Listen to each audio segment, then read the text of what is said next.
네, 선생님들 반갑습니다. 이 시간에는 이 교탁법에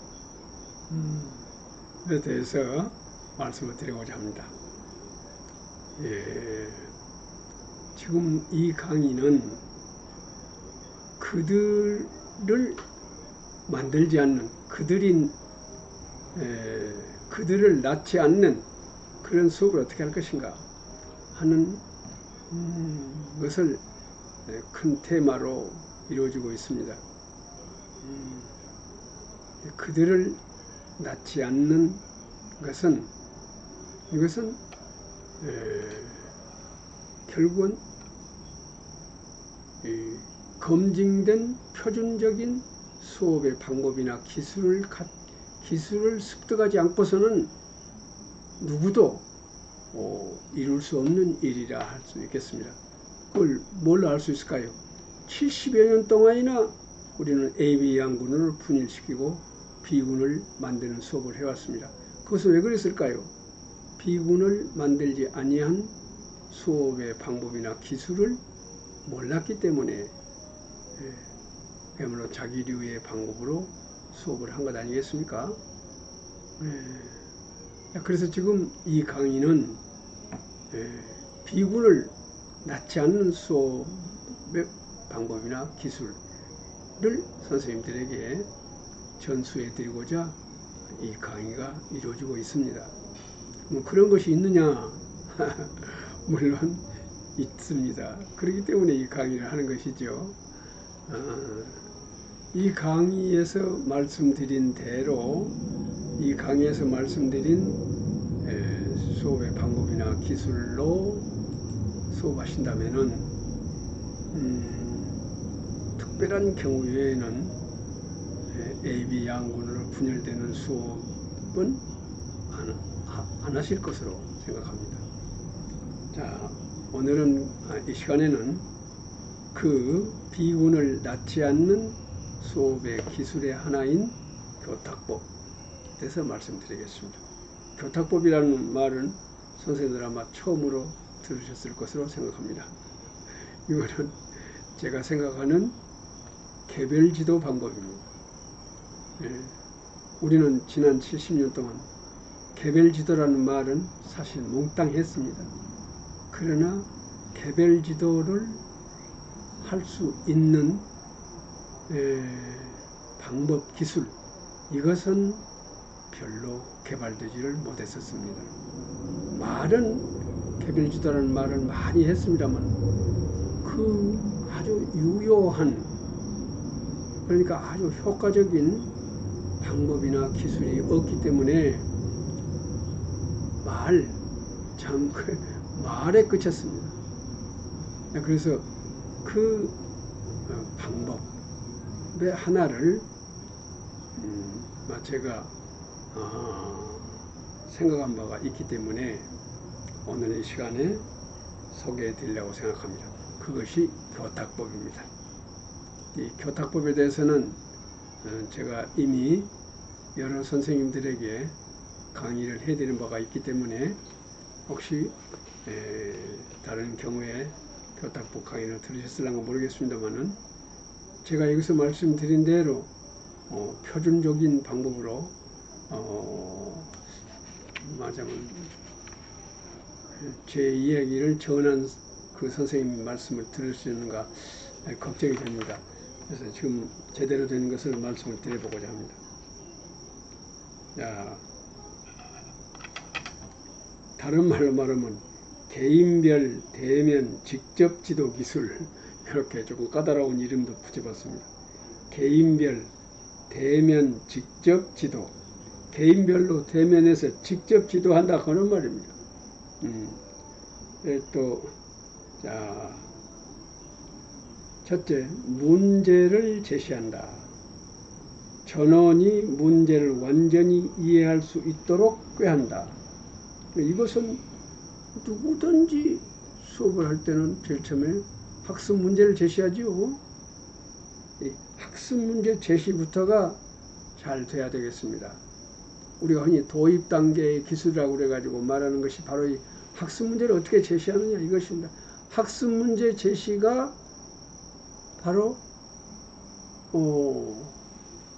어린이들이 내가 선생님이 제시한 저 학습 문제를 이 시간에 내가 해결하지 않고서는 견딜 수 없게 그렇게 심진이 일어나도록 그런 장치를 해서 도입을 해야 되지 않겠습니까? 자, 여기서는 일단 그 문제에 대해서는 이미 저는 말씀을 드렸지만은 혹시 말씀 못 드린 선생님을 위해서는 다음에 또 그 강의를 할 시간이 있을 테니까 그때로 미루기라고 여기서는 그것은 생략하겠습니다. 자, 그렇게 해서 문제를 전원이 알았다고 전제하고 다음으로 가겠습니다. 자, 그러면 그 다음에는 선생님이 전원 일어서세요. 일어서게 합니다. 이게 나중에 제가 말씀을 드리려고 지금 준비 중입니다만은, 다시 말하면 감각기관, 손을 비롯한 오간이 있지 않습니까? 그러니까 우리 몸 전체입니다. 손을 비롯한 몸 전체의 각 기관을 그야말로 풀 가동시키는 것. 이것들이 놀지 않고, 손이 놀지 않고 계속해서 뭔가 일을 하도록, 손뿐만 아니라 우리 온몸이, 그러니까 어린이들이 일어서서 이리 갔다 저리 갔다, 그러니까 어디까지나 목적적 행위겠죠. 이렇게 해서 되도록이면은 몸을, 감각기관을 많이 움직이도록 그렇게 하는 것이 곧 뇌가 움직이는 일이 된다, 이런 말. 언니가도 말씀드렸습니다. 칸트는 손은 노출되어 있는 뇌다. 요 두개골 속에 들어있는 뇌가 나와 있는 것과 다름없다고. 손이라는 것은 노출되어 있는 뇌다 그랬습니다. 그리고 이 말은 오늘 뇌과학자들이 다 증명하고 있습니다. 정말로 이 손이라고 하는 것은 노출되어 있는 뇌, 손뿐만 아니라 감각기관은 다. 그러므로 학습한다는 것은 사고한다는 것이고, 사고한다는 것은 결국 뇌가 하는 일이 아니겠습니까? 뇌가 일을 많이 해야 되는데, 뇌가 일을 많이 하기 위해서는 감각기관이 많이 움직여야 된다고 말이에요. 자, 그래서 전원을 일어서게 한다. 전원을 일어서 하는 것도 결국 몸을 움직이는 것 아니겠어요? 자, 그 다음에 문제의 해결 방법을 생각하세요. 아까 여기서 어쨌습니까? 문제를 다 알았죠? 이렇게 문제를 제대로 아는 것부터 출발이에요. 이렇게 문제를 다 알았습니다. 무엇이 문제인가를 알고 이미 그 문제를 해결하기 위해서 어떻게 쓰겠다고 하는 해결 방법을 어린이들은 문제를 인식하자마자 생각을 하고 있습니다. 그런데 저는 일어섰습니다. 일어서서 이런 지시를 합니다. 문제 해결 방법을 생각하세요. 아까 지시한 문제를 다 인식을 했으니까 해결 방법을 일어서서 생각하게 합니다. 앉아서 생각하게 하는 것과 일어서서 생각하게 하는 것과 같겠습니까? 물론 다르지요. 그래서 그 효과를 노려서 일어서게 하는 것입니다. 일어선다고 하는 것은 결국은 지금 당면한 문제를 생각할 수밖에 없도록 상황이 조성된 것입니다. 앉아 있으면은요, 그동안에 했던 일을 그대로 할 수도 있습니다. 자, 문제 해결 방법을 생각하세요. 일정한 시간을 줍니다. 그러니까 아까와 주셨습니까? 선생님이 발문하고 거수하고 그 다음에 지명하고 발표하고, 선생님 머릿속에 있는 답과 일치하지 않으면 버리고 또 손들고, 이렇게 해서 일사천리로 똑같이 쩌근히 이루어지는 동안에 어린이들이 생각할 틈이 있겠습니까? 아주 지적 순발력이 좋은 소수의 어린이들 외에는 생각을 겨를이 없단 말이에요. 모든 것이 바삐 돌아가기 때문에. 자, 그래서 여기는 당연히 전원 일어서게 해서 일정한 시간을 주어서 문제를 해결하는 방법을 사고하도록 합니다. 근데 뇌과학자들이 하는 말을 들어보면은 인간의 뇌라는 것은요, 시간을 정해주지 아니하고 생각해라고 할 때 하고 시간을 딱 정해줬다면 가령 1분 동안에 생각하세요. 2분 내에 생각하세요. 이렇게 시간을 정해줬을 때 하고는요. 뇌가 움직이는 양상이 아주 다르답니다. 즉 말하면 시간을 정해주면은 뇌가 부지런히 일을 한다 이것입니다. 자, 그래서 시간을 정해줘서 문제를 해결하게 합니다.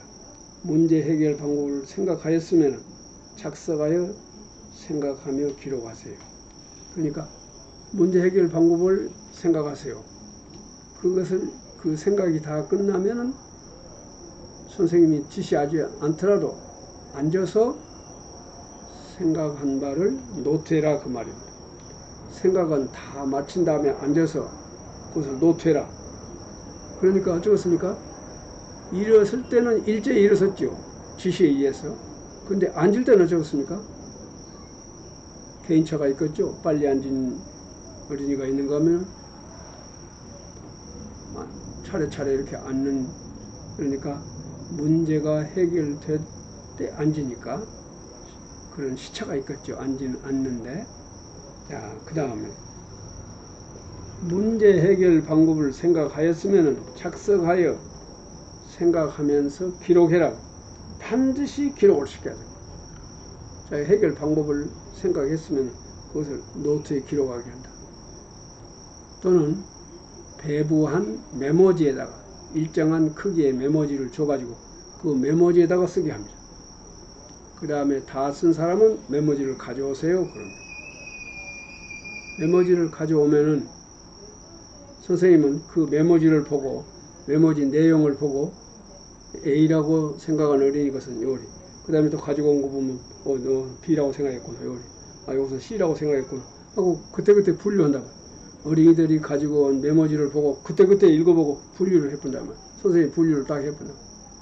그럼 어린이들이 다 제출하면 분류가 딱 끝나버립니다. 자, 여러분들이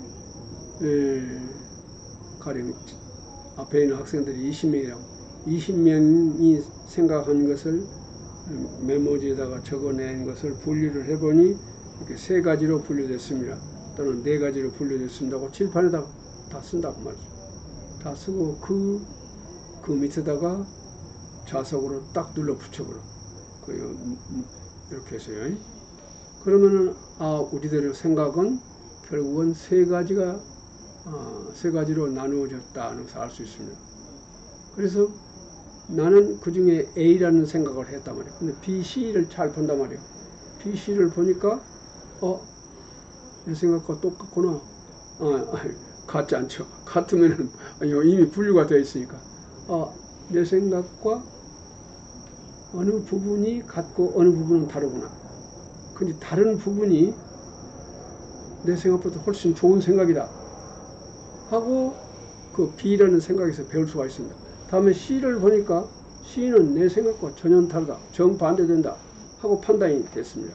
그럼 어쩌겠습니까? 나는 내 생각과 B, C 생각과 비교 사고를 한 결과 B 생각에서 조금 더 우수한 생각을 발견해서 그것을 내 생각에 융합을 시켜서 내 생각에 합해서 내 생각이 어떻게 되겠습니까? 내 생각이 보다 더 좋은 생각으로 향상적으로 변형이 되겠죠. 결국은 그 비생각의 덕택으로 나는 더 좋은 생각을 하게 되었습니다. 그러면 얼른 고쳐 쓴다고 말이에요. 자기가 기록했던 그것을 고쳐 쓴다. 이렇게 해서 분류를 하면 좋겠어요. 문제 해결 방법을 생각하였으면 이렇게 이렇게 해서 기록을 하고 그렇게 한 다음에 이제 말하자면은 이때 지금은 그 분류하는 방법에 대한 설명을 했습니다. 그건 그렇고 다음에 이제 이 얘기를 계속해 가겠습니다. 문제 해결 방법을 생각하였으면은 작성하세요. 또는 그냥 기록물을 그대로 아까는 제출시켜서 간단하게 해가는 방법이고 그대로 놓고라도 좋으니까 자 이제 했으면은 다음에는 요리 갑니다. 다시 말합니다. 문제 해결 방법을 생각하였으면은 착석해서 생각하고 그것을 기록해라 말이에요. 기록해라고 말입니다. 자 기록을 해놓고 그 다음입니다. 근데 아무리 어려워서 기록을 못한 어린이가 있지 않겠어요? 근데 그런 어린이는 나오라고 한다고 말이에요. 이렇게 어려워서 도움이 필요한 어린이들은 교탁으로 나오세요. 요 윤곽 쳐져 있는 것은 이제 개별 지도하는 방법입니다. 어려워서 도움이 필요한 어린이는 교탁으로 나오세요. 그러면 그 어린이들은 아까 여러 가지 생각하고 있었죠? 근데 생각을 못한 어린이들은 나온다 이 말. 나와서 선생님의 도움을 받습니다. 아까 여기서 문제를 줄 때 문제 줬죠? 이 문제에 이미 제가 그동안에 늘 말한 것처럼 약 50% 정도는, 그러니까 절반 정도는 그 문제를 해결하며 필요한 지식이나 정보나 자료가 말하자면은 곁들여 있단 말이에요. 그 발문 속에, 그 문제 속에 그 문제를 해결하며 필요한 지식이나 정보나 자료가 이미 그 발문 속에 곁들여 있다고 말이에요. 그러니까 그것을 가지고 나머지 50%를 이제 생각하는데 그 생각을 못하는 얘기들. 발문 안에 50%의 문제 해결의 실마리가 있음에도 불구하고 그것만 가지고는 아직은 어려운 어린이들은 나온다 이 말이에요. 교탁으로 나왔습니다. 여기에서 처음에는 나오기를 주저하는 어린이들이 있을런지도 몰라요. 나간다는 것은 조금 모르는 사람이 나간다는 뜻에서 부끄럽다고 생각하는 사람도 있을런지도 뭐 그런 어린이가 있을런지 몰라. 그래서 그러나 학급사의 풍토가 그래서는 안 된단 말이에요. 내가 공부하기 위해서 이 시간이 있는 것이지 다른 사람을 위해서 있는 것도 아니잖아요. 어린이들이 그런 철저한 생각을 가지고 나오게 된다. 그렇게 훈련시켜야 됩니다. 나옵니다. 나온 어린이들에 대해서 어째서 아까 이미 50%의 물음이 주어져갖고 답이 주어져갖고 있죠. 문제를 해결하며 필요한 지식이나 정보나 자료, 그러니까 약 50%는 이미 가르쳐 줬단 말이에요. 그런데 그 50% 가르쳐 준 것 가지고는 문제를 해결하지 못한 어린이들이 지금 나왔습니다. 그러니까 그 애들한테는 좀 더 더 많이 가르쳐 준다고 말이에요. 숫자적으로 말하면 한 20% 더 가르쳐 준다고 말이에요. 그러니까 결국 그 어린이에게는 70%를 가르쳐 주는 셈이 됩니다. 자, 그러면은 그때게 인자 그러면 알겠다 이것이. 선생님이 20% 더 가르쳐 주니까 인자 알겠다. 인자 내 힘으로 할 수 있겠다. 그런 어린이는 들어간단 말이에요. 자기 자석으로 들어가서 노트에다가 문제를 해결한다고. 그러니까 지금 교탁으로 나온 어린이들 개별 지도하고 있는 동안에 지금 자리에 있는 어린이들 찍었습니까? 각자가 생각하면서 문제를 지금 해결하고 있죠. 자, 지금 여기 교탁에서 나온 어린이들은 20% 더 가르쳐 주니까 자리로 일부가 들어갔습니다. 그래도 남아있는 어린이들은 그래도 자력 해결이 어렵다고 하는 어린이들은 남아있어야 됩니다. 그런데 사실은 이 수준에서 대부분 어린이들이 다 들어갑니다만은 그래도 하나 둘이 남아있을 수가 있겠습니다. 자, 그럴 경우에는 어쩌겠습니까? 교탁으로 나온 어린이들에게 문제 해결의 실마리를 조금 더 주고 그럼으로써 해볼만 하면은 제자리로 돌아가서 도전하게 한다 그 말입니다. 그래도 남아있는 겁니다. 그래도 어려우면 남아있으며 이 어린이들에게는 해결이 가능한 시점까지 도움을 점점 더 많이 주어 자력 해결토록 하되 단 1%라도 남겨서 자력 해결의 기쁨을 만끽하도록 합시다. 그런 뜻입니다. 그러니까 그래도 남아있는 어린이에 대해서는 조금 더 가르쳐준다고 말이에요. 그러니까 10% 더 가르쳐줘. 그래도 모르면은 조금 더 가르쳐주고 그러면 이제 맞아 90%가 되겠죠. 자, 그러면 뭐 그 수준까지 가가지고는 대부분이 다 어린이들이 안다고 거의 다 가르쳐줘 버렸으니까. 그러지만은 교사는 뭐에 유의해 두냐면은 이 어린이에게 100% 가르쳐 줘서 알게 하는 것도 좋은 방법이지만은 가급적이면은 1%라도 자력으로 해결할 수 있도록 1%의 문제를 남겨놓자고 말이죠. 그래서 그들로 하여금 대답하게 한 다음에 아 잘했다 하고 성공의 기쁨을 만끽하도록 하자 그러면 이 작은 성공의 기쁨을 만끽하는 일이 그 어린이에게는 그야말로 위대한 출발이 될 수 있다 이 말이에요. 이와 같이 작은 학습 성공의 기쁨을 누적해가자.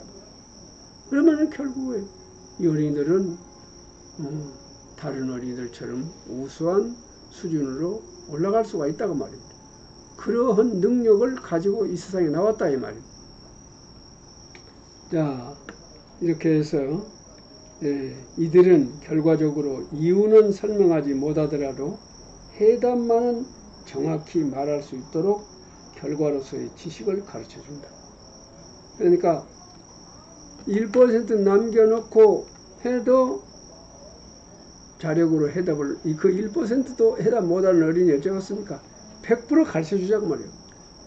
결과로서의 지식을 가르쳐줘. 그래서 그 어린이는 그 결과로서 지식을 생산하는 과정에 대해서는 모르지만은 결과는 안다고 말이에요. 예를 들면 4분의 1 더하기 4분의 2는 분모는 더하지 말고 분자만 더해라 하는 알고리즘이 있습니다. 그것을 설명을 못하더라도 분모는 왜 더하지 않냐고 분자만 더하냐 이 사실을 설명을 못하더라도 결국 마지막에 알고리즘 그러니까 분모는 더하지 아니하고 분자만 더한다고 하는 이 알고리즘만을 그대로 외우게 만들어서 거기서 한번 해보게 한단 말이에요. 자 이번에는 5분의 1 더하기 5분의 2 문제를 내준단 말이에요. 그래놓고 분모는 더하지 않는다니 분자만 더해라니 어디 한번 해봐라. 그러면은 분모는 더하지 아니하고 그대로 5를 쓰고 그 다음에 대개 분수의 분모라는 것은 9 이하의 작은 수 아니에요? 그러니까 그거 덧셈 못하고 그거 뺄셈 못하는 애가 없거든요. 그래서 5 더하기 3은 2다. 이렇게 해서 가르쳐준단 말이에요. 그래서 결국은 이 어린이는 어째서 분모를 더하지 않는가 분자만 더한가 하는 걸 설명을 못하지만은 결국은 배운 알고리즘대로 셈하는 방법대로 분모는 그대로 쓰고 분자만 더해서 쓴단 말이에요. 그러면 답이 맞았어요. 그러면은 선생님 아주 짙은 빨강 연필로 동그라미를 탁 쳐준다. 예. 그래서 문제를 또 하나 내죠. 그것도 맞으면 또 동그라미 쳐준다. 그러면 그렇게 해서 이 어린이는 완전하게 공부를 할 수 있게 되었습니다. 그런데 저 자리에 앉아서 자력 해결을 하고 있는 어린이들 어쩌겠습니까? 그동안의 자력 해결이 다 끝난다고 말이에요. 끝나면 어쩌겠습니까? 끝나면은 끝난 어린이들끼리 설명 주고받기. 이 친구하고 설명을 했으면은 그 다음에는 시간이 있으면 또 다른 친구하고. 그래서 되도록이면은 여러 차례 여러 사람한테 설명하는 것. 나중에 말씀드리겠습니다만 설명하기라고 하는 것은 우리들이 생각한 것처럼 그렇게 가벼운 것이 아니라고 알 수 있습니다.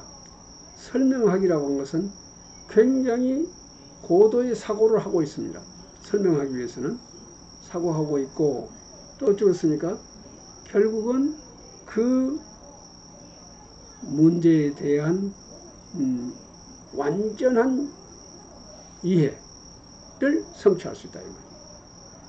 그러니까 제대로 알았는가를 시험하기 위해서는 그것을 모르는 사람한테 설명해봐라 이거 말이야. 설명해 줬을 때 그 사람이 알았다 하고 기뻐하면은 나는 그때 완전하게 알았다고 할 수 있다 이 말. 그러니까 어린이들한테 그렇게 지도해야 했어요. 제대로 알았을 때는 혼자만 생각할 것이 아니라 그것을 다른 친구한테 설명해라. 설명해서 그 친구가 알았다고 기뻐할 때 그때 너는 제대로 한 것이다. 이것을 어린이들한테 꼭 가르쳤습니다. 그래서 어린이들이 설명을 아주 재미있게 주고받도록 그렇게 해서 쓰었습니다. 자, 그래서 설명을 하고 있고 또 이해될 대로 개별 지도를 받아서 알고리즘만은 알 수 있게 들어갔습니다. 자, 그 다음에는 어쩌겠습니까? 그 다음에는 시간이 있으면은 그 아까 스스로의 힘으로 문제를 해결하는 어린이들 한두 사람한테 설명을 시키면서 썼습니다. 그런 다음에는 뭐답니까? 형성평가한다. 몇 개의 문제를 내서 아까 같이 3분의 1 더하기 3분의 1 한다든지 또는 5분의 2 더하기 5분의 1 한다든지 이렇게 해서 동분모의 분수의 덧셈을 칠판에다가 3개쯤 놔두고 자 테스트 한단 말이죠. 그래 놓고 선생님이 전부 다 지금부터서 자 바꿔라. 그래 놓고 짝꿍끼리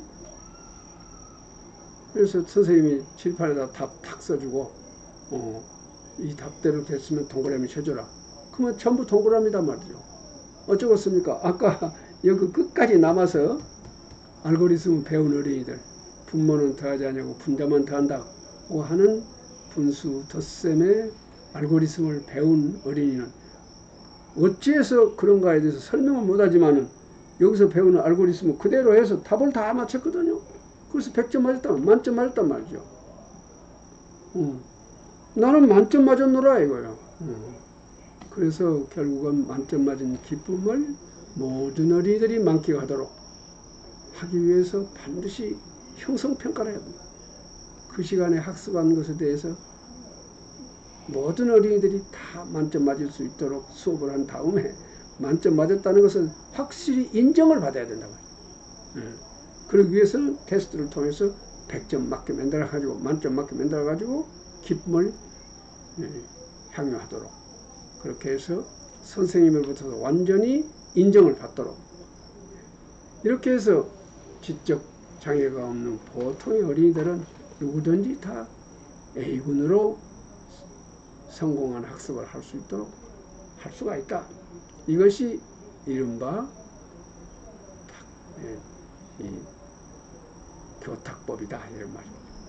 이것이 그야말로 전원을 제대로 학습할 수 있게 하는 개별 지도의 방법의 하나라고 나는 생각하고 있습니다. 나는 이 방법을 생각해 놓고 또 많은 실험 수업을 통해서 똑같은 좋은 결과가 나온 것을 보고 혼자서 참으로 기뻤습니다.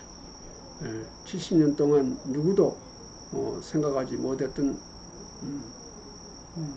누구도 그렇게 말하는 경우 어폐가 있으나 모르겠습니다만 그런 생각을 이미 한 사람이 있으는지 모르겠습니다만 저는 알지 못하기 때문에 일단은 내가 생각하는 이 교탁법에 대해서 매우 기쁘게 생각하고 있습니다. 선생님은 또 이 교탁법을 많이 활용해서 지적 장애가 없는 보통의 어린이들이 모두가 다 만점 맞는 수업을 할 수 있도록 하셨으면 어떨까 이렇게 생각합니다. 이 시간에는 여기까지 하겠습니다. 수고하셨습니다. 고맙습니다.